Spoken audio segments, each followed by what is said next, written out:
وغردنا جہنم یومئذ للکافرین۔ اکثر ہم لوگ سوچتے ہیں کہ کافر وہی لوگ کافر ہیں جو اللہ پہ یعنی جو کلمہ نہ پڑھے لا الہ الا اللہ محمد رسول اللہ، لیکن وہ بندے بھی کافروں کی مانند ہیں۔ اگر مسلمان ہوتے ہوئے وہ درخت کو بھی مانتے ہیں، ان میں پیرانے طریقت بھی ہیں کہ فلانے کے بندے کے بعد سے بات ہوگی، اللہ تعالیٰ پہ اس کا بھروسہ نہیں ہے، ان کو ترجمہ نہیں آتا، اور وہ عجیب عجیب فتنوں میں پھنسا ہوا ہے۔ تو وہی برے نام مسلمان ہیں، ان لوگوں نے نہ آنکھوں سے کام لیا، نہ ان لوگوں نے قرآن پاک کو تفسیر سے پڑھا، نہ ان کو ترجمے کا پتہ ہے۔ ان کا ہر پتھر، ہر درخت، ہر بندہ خدا کی مانند ہے، کوئی نیک کام نہیں کرتے، جو بھی ان کے سامنے آ گیا بس ان کا وہ خدا ہو گیا۔ جس طرح یہ اندھے جو چڑیا گھر گئے تھے تو کسی نے اس کے پاؤں کو پکڑا کہ یہ ستون ہے، کسی نے کان کو پکڑا کہ یہ پنکھا ہے، تو یہ دیوار ہے۔ جب قرآن کو ہم ترجمے سے نہیں سمجھیں گے تو وہی چار اندھوں والا کام ہوگا، جو اگر انسان کو فائدہ ہی ملے گا، اور جس بلندی کے لیے اور حکمرانی کے لیے اللہ تعالیٰ نے اس کو پیدا کیا ہے، تو ان کی جو مضبوطی ہے شخصیت کی تو وہ قرآن سے ہیں۔ اگر وہ قرآن کے ترجمے کو سمجھیں گے اور اس صحیح احادیث کے ساتھ اس کے ترجمے کو سمجھیں گے اور نبی کریم صلی اللہ علیہ وآلہ وسلم کو خاتم النبی مانیں گے، تو وہی بندے، وہی آنکھیں صحیح ہیں۔ ان لوگوں نے صحیح آنکھوں سے کام لیا، اور ان لوگوں نے اپنے دماغ کو بھی کام میں لایا، اور دل کو بھی، اور اپنے سارے بدن کو بھی۔ اب رہا کہ یعنی ہم صرف کافر کو ان کو کافر سمجھتے ہیں کہ جو کلمہ نہیں پڑھتے یا جو مغرب کے لوگ ہیں، نہیں، اس میں وہ بندے بھی شامل ہیں کہ حق پہ ہوتے ہوئے بھی وہ طرح طرح کے پیر و پتنی داتا اور کیا بس ان لوگوں نے بنائے ہوئے ہیں۔ تو اصل میں بات یہ ہے کہ ہمارے رب العالمین فرماتے ہیں کہ اس دن ہم جہنم کو یعنی ایسے منکروں کے سامنے لے آئیں گے جن کی آنکھوں پر میرے ذکر سے غفلت کا پردہ پڑا ہوا تھا اور کچھ سننے کو تیار ہی نہیں تھے۔ اللہ تعالیٰ فرماتے ہیں أَفَحَسِبَ الَّذِينَ كَفَرُوا أَن يَتَّخِذُوا عِبَادِي مِن دُونِ أَوْلِيَاءَ إِنَّا أَعْتَدْنَا جَهَنَّمَ لِلْكَافِرِينَ نُزُولًا۔ اور یہ لوگ یہ سمجھ رہے ہیں کہ وہ مجھے چھوڑ کر میرے بندوں کو کارساز بنا لیں تو وہ انہیں اللہ کی گرفت سے بچا سکیں گے۔ بات یوں نہیں ہے، بلکہ ہم ایسے کافروں، ایسے منکر، ایسے برے نام اگر مسلمان بھی ہو جن کو قرآن کے ترجمے کا، اللہ تعالیٰ کی وحدانیت کا، اللہ تعالیٰ پہ بھروسہ نہ ہو، تو ان کے آگے جہنم کی آگ سے مہمانی کریں گے، جو ان کے وہاں پہنچتے ہی انہیں مل جائے گی۔ دوسرے قابل غور بات یہ ہے کہ اس آیات میں عبادی کے لفظ سے صاف معلوم ہوتا ہے کہ اس سے ایسے کارساز مراد ہے جو ذوی العقل ہو، یعنی جیسے فرشتے، جن، نیک یا بد ارواح، فوت شدہ انسان، پیغمبر یا پیران طریقت اور اصطلاحی اولیاء وغیرہ، جو ہم توبہ استغفار پر بالکل خدائی بس اس نے کہا ہے تو یہ ٹھیک ہے۔ ہمارے رب العالمین فرماتے ہیں کہ قُلْ هَلْ نُنَبِّئُكُمْ بِالْأَخْسَرِينَ أَعْمَالًا، اور کیا ہم تمہیں بتائیں کہ لوگوں میں اعمال کے لحاظ سے سب سے زیادہ نقصان اٹھانے والے کون ہیں؟ یہ وہ لوگ ہیں جنہوں نے اپنی تمام کوششیں دنیا کی زندگی کے لیے ہی کھپا دی۔ اور پھر وہ بھی یہ سمجھ بیٹھے کہ وہ بڑے اچھے کام کر رہے ہیں. یعنی دنیا کے حصول میں ایسے مصروف ہے کہ اللہ کا یاد کم اور دنیا والے لوگوں کو زیادہ سامنے رکھا. معاشرے سے ڈرتے ہیں، معاشرے کو زیادہ، نہ ہی آخرت کے لیے کوئی نیکی کا کام کیا. اور ایسے لوگ جو آخرت پر ایمان نہیں رکھتے، انہوں نے جو اللہ سے پیار نہیں ہے، محبت نہیں ہے، لگاؤ نہیں ہے، اللہ کی خاطر کوئی چپکے سے کوئی کام کر ہی نہیں سکتے. انہوں نے دنیا میں اگر کچھ نیک کام کیے بھی ہوں گے تو انہیں اس کا کچھ بدلہ نہیں ملے گا، اس لیے کہ انہوں نے یہ نیک کام آخرت کے لیے نہیں کیے تھے بلکہ دنیا کے لیے، لوگوں کے لیے کیے تھے کہ دنیا میں انہیں یعنی ان کو واہ ملے، شاباش ملے کہ واہ اس نے اتنے ٹرک راشن تقسیم کیا ہے، اس نے یہ کام کیا ہے، اس نے ہاسپٹل بنائے مثلا. یعنی تعلیمی درسگاہ، ہاسپٹل کھولنا یا اس طرح کے کام کے ان کو شہرت ملے، یعنی ان کو اپنی شہرت کی زیادہ فکر لگی ہوتی ہے. تو یہ مفاد انہیں دنیا ہی میں ملیں گے، ان کو شہرت بھی ملے گی، ان کا نام بھی ہوگا، ایسی عمارتوں پر ان کا نام کنندہ ہوگا، مرنے کے بعد بھی ان کا نام زندہ رہے گا، لکھا ہوگا، کیونکہ سنگ مرمر پہ لوگوں میں ان کی نیک نامی کی شہرت ہو چکی ہوگی. لہٰذا آخرت میں ان لوگوں کو کچھ بھی نہیں ملے گا. جس طرح آپ اکثر دیکھتے ہیں کہ دروازہ کھلا ہو، اس روشنی میں، سورج کی روشنی میں ذرات نظر آتے ہیں نا، وہ آپ کو آتے ہیں لیکن اس کو نہ آپ دامن میں ڈال سکتے ہیں، نہ کسی بالٹی میں، نہ کسی ٹب میں. تو اسی طرح یہ مطلب پرکندہ ہو جائیں گے اور یہ ان کا کوئی وزن نہیں ہوگا. باقی ان کا بھی برے اعمال، ان کا کوئی اس کا مطلب جس طرح ایک یعنی ان کا پلڑا نیکیوں کا خالی ہوگا، بے وزن ہوگا. پھر ایسے برے نام مسلمان، اور یعنی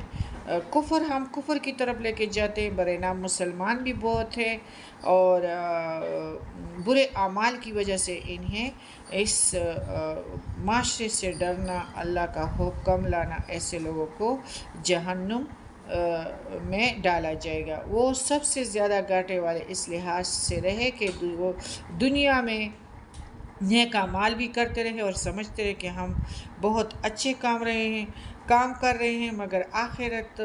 کو بہت کم لایا، اللہ کی محبت کو بہت کم لایا. ان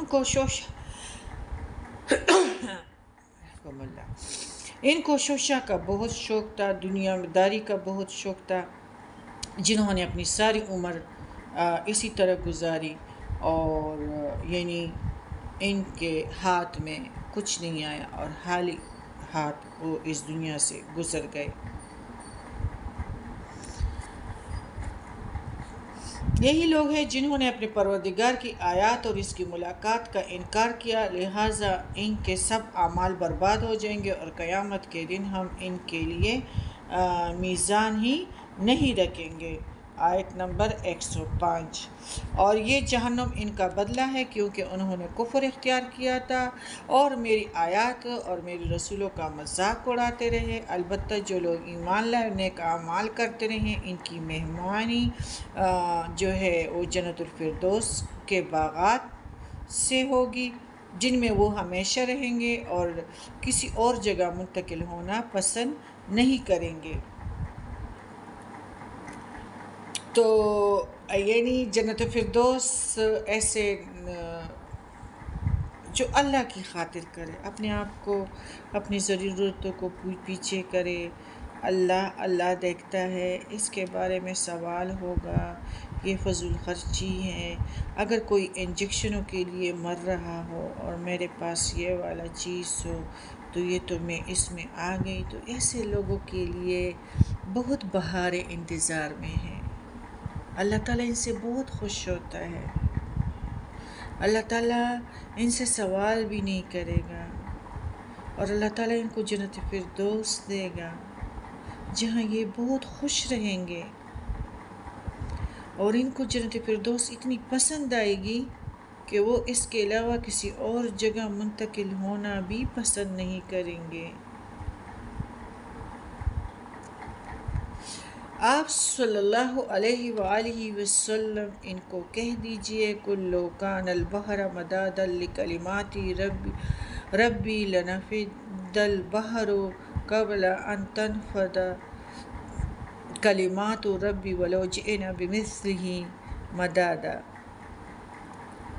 آپ صلی اللہ ان سے کہہ دیجئے اگر میرے پروردگار کی باتیں لکھنے کے لیے سمندر سیاہی بن جائے تو سمندر ختم ہو جائے گا، مگر میری پروردگار کی باتیں ختم نہ ہوگی خواہ وہ کتنی ہی اور بھی سیاہی سمندر لائی جائیں۔ دیکھو پیغمبروں کے ساتھ، اولیاءوں کے ساتھ یا ان کو سب علم اللہ تعالیٰ دیتے ہیں، اللہ تعالیٰ وحی کے ذریعے یا القاء ڈالتے ہیں۔ وہ تو کئی دفعہ آپ لوگوں نے پڑھ دیا، جس طرح بی بی مریم یا ہماری موسیٰ علیہ السلام کی امی، یہ اللہ تعالیٰ کی طرف سے جب ہو تو ان کو کچھ پتہ چلتا ہے، باقی اللہ تعالیٰ عالم الغیب ہے۔ اور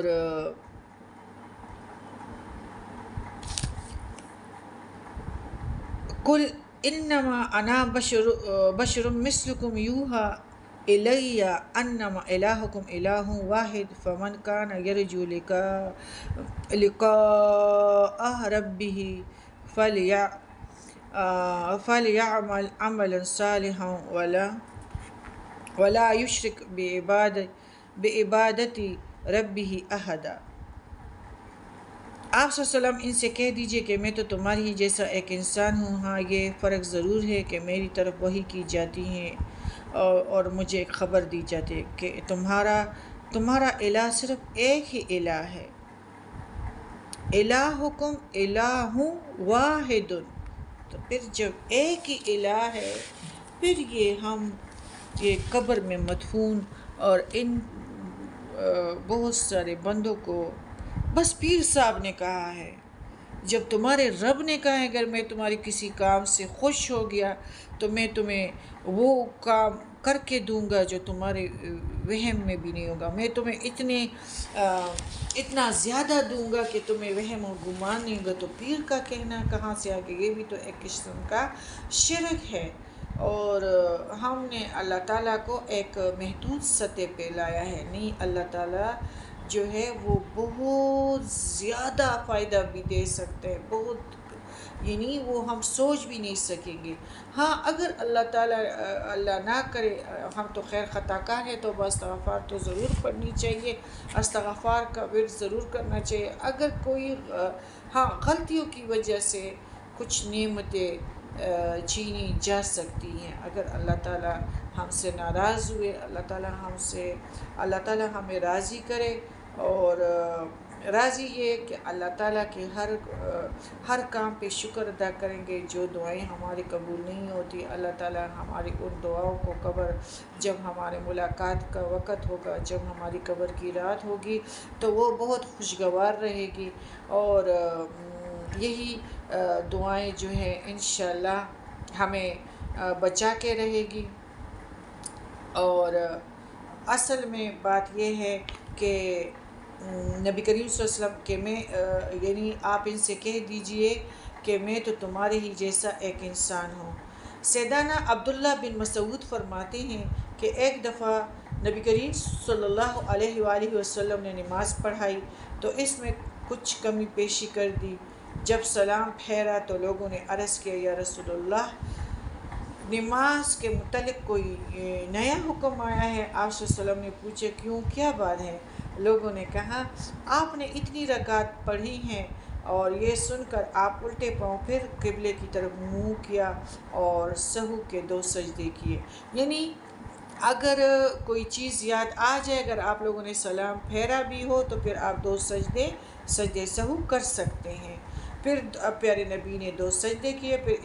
پھر سلام پھیرا اور پھر ہماری طرف منہ کر کے فرمایا، اگر نماز کے بارے میں کوئی نیا حکم آتا تو میں ضرور تمہیں بتا دیتا، لیکن بات یہ ہے کہ میں بھی تمہاری طرح آدمی ہوں، تم جیسا انسان ہوں، جیسے تم بھول جاتے ہو تو میں بھی بھول جاتا ہوں، تو جب بھی بھولوں مجھے یاد دلانا، اور جب تم میں سے کسی کو اپنی نماز میں شک پڑ جائے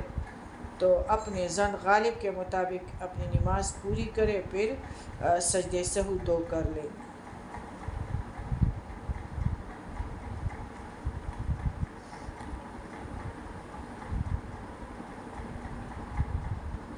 ہر بندہ اپنے اپنے، جس طرح موسیٰ علیہ السلام اپنے علم میں ماہر تھا، کلیم اللہ تھا، لیکن اس کو خضر علیہ السلام کی ضرورت پڑی، اور خضر علیہ السلام کی سوا نہیں جانتے تھے، تو اللہ تعالیٰ نے خضر علیہ السلام کو جو علم دیا تھا وہ موسیٰ علیہ السلام کے پاس نہیں تھا، اور جو موسیٰ علیہ السلام کے پاس تھا تو وہ خضر علیہ السلام کے پاس نہیں تھا۔ تو اسی طرح جب نبی کریم صلی اللہ علیہ وآلہ وسلم مدینہ تشریف لائے تو اس وقت لوگ کھجور میں پیوند لگاتے تھے۔ آپ صلی اللہ علیہ وسلم نے پوچھا یہ کیا کرتے ہو؟ صحابہ کرامہ نے جواب دیا ہم تو ایسا ہی کیا کرتے ہیں۔ آپ صلی اللہ علیہ وآلہ وسلم نے فرمایا اگر تم یہ کام نہ کرو تو شاید بہتر ہوگا۔ لوگوں نے پیوند لگانا چھوڑ دیا تو کھجور پر پھل کم لائی۔ صحابہ رضی اللہ تعالیٰ عنہما نے یہ بات رسول اللہ صلی اللہ علیہ وآلہ وسلم سے بیان کی تو آپ صلی اللہ علیہ وسلم نے فرمایا میں بھی ایک بشر ہوں، جب میں تمہیں تمہارے دین کی کسی بات کا حکم دوں تو اس پر عمل کرو، اور جب میں کوئی بات اپنے رائے سے کہوں تو میں بھی آخر آدمی ہوں، یعنی مجھ سے بھی غلطی ہو سکتی ہیں۔ مسلم کی کتاب الفضائل۔ اور اسی طرح یعنی اللہ تعالیٰ نے ہمیں جو کچھ دیا ہے اللہ تعالیٰ کی عبادت کرنی چاہیے، اور شکر الحمدللہ کہ نبی کریم صلی اللہ جو ہے ہمارے نبی ہیں، اور نبی کریم صلی اللہ علیہ وآلہ وسلم جو ہے اگر ہم ان کے نقش قدم پہ نہیں چلیں گے تو یہ ہماری بڑی سخت نادانی ہوگی۔ اطاعت رسول کریں گے اور انشاءاللہ اطاعت رسول کریں گے تو ہم اپنے شرک بھی نہیں کریں گے، اور اللہ تعالیٰ کی عبادت میں شرک اور شعب تک بھی نہیں ہوگا، خالصتاً اس کی عبادت کریں گے، اور دوسرے اس کی عبادت میں کسی کو شریک نہیں بنائیں گے، اللہ کی عبادت میں اور اس کی تعظیم میں اور اس سے دعا کے جو طریقے ہمیں پیارے نبی نے بتائے ہیں تو وہی بجا لائیں گے، اور انشاءاللہ ہم اس کانٹا دار جنگل سے بڑی باحفاظت سے نکل سکیں گے۔ کس طریقے کار پہ؟ پیارے نبی کے نقش قدم پہ جب چلیں گے۔ اس نے کبھی بھی نہیں کہا ہے کہ مجھے خدا جانو، اس نے ہمیں اللہ تعالیٰ کی وحدانیت کا تعلیم دیا ہے، اور اس نے ہمیں اعتدال کا سبق دیا ہے، اور اس نے ہماری ہر جو ہے میدان میں ہماری رہنمائی کی ہے، اور ہم اگر اس کے ذریعے سے حلال کھائیں گے، حلال کمائیں گے، عدل اس کی طرح کریں گے، کیونکہ ہمارے نبی کریم صلی اللہ علیہ وآلہ وسلم نے فرمایا کہ تم لوگ بہت چرب زبان والے ہو، اور ایسا نہ ہو جب تم لوگ میرے پاس کوئی فیصلہ لاؤ اور ایک چرب زبان والا کی وجہ سے یعنی اس کی جھوٹ سے میں کسی کا حق دے دوں تو یہ نہیں ہے کہ یہ اس کے لیے حلال ہو گیا، کیونکہ مجھے جھوٹ بتلایا گیا تھا، اور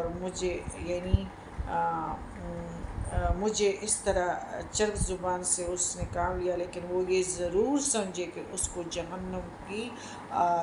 جہنم کا آگ کا ٹکڑا ملا ہے، یعنی یہ نہ سمجھے کہ میں نے فیصلہ کیا ہے اس کے حق میں، وہ تو تم لوگوں کی جھوٹ کی وجہ سے، مجھے تو علم نہیں تھا، علم تو پورا اللہ کے پاس ہے، لیکن وہ بندہ ضرور یہ سوچے کہ اس نے جہنم کی آگ کا ایک ٹکڑا لیا ہے۔ تو یہ ہے کہ دوسروں کے مال کو یعنی جو عدالتوں کا بازار گرم ہے یہ کیا ہے، یعنی اطاعت رسول نہیں ہے، تو اس لیے کچہریوں میں رشوت اور تانوں میں اور جگہ جگہ جو یہ انسان نہیں ہے، صرف کمانے کے مشین بنے ہوئے ہیں، تو یہی وجہ ہے کہ ہم اللہ کی رحمت سے دور ہیں اور پیارے نبی کی تعلیم سے دور ہیں۔ سبحانک اللہم و بحمدک اشہد ان لا الہ الا انت استغفرک و اتوب الیک۔